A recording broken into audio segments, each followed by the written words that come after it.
বিএনপির হাজার হাজার কর্মী, পদ নিয়ে তো মারামারি হবো। জামাতে 10টা কর্মী নাই। একটা ওয়ার্ডে কমিটি করতে গেলে সর্বনিম্ন 31 সদস্য বা 21 সদস্য লাগে।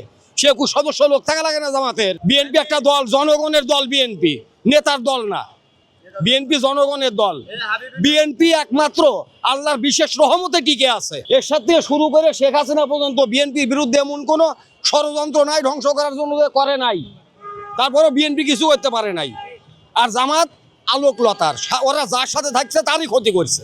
ওরা সারা জীবন পর গাছার মতো থাকিছে। 96 একবার নিজের পায়ে দাঁড়াইছিল, 3টে আসন পাইছিল। এবার দেখো কয়টা আসন পায়। 2001-এ বিএনপির সাথে থেকে 17টা, 91 18টা, আর একা নির্বাচন করে পাইছিল 3টে।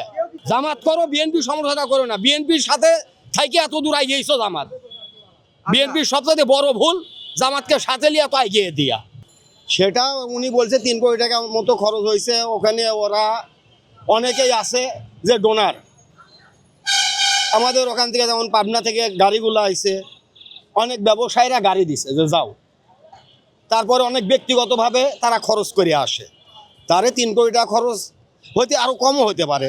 বিএনপির হলেও ওই রকমই হতো, কেন সবাই যা যা মতো শেষে খরচ দিয়ে আসতে পারে। কারণ একটা দল যখন ভালো পজিশনে যায়, সুবিধাজনক অবস্থানে থাকে, তখন কিন্তু পকেট থেকে খরচ করতে আর সমস্যা বোধ করে না। এখন বিএনপির পদ নেওয়ার জন্য, বিএনপির সাধারণ একটা সদস্য হওয়ার জন্য মানুষ লক্ষ লক্ষ টাকা খরচ করতেছে।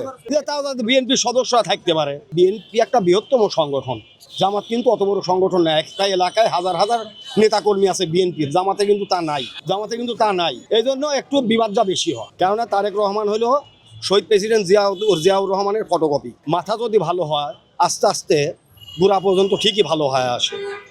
আর যদি সবার উপরে যে থাকে তার মধ্যে যদি শয়তানি থাকে, গোড় কখনো শক্ত হয় না, তখন আস্তে আস্তে সবাই শয়তানি করে।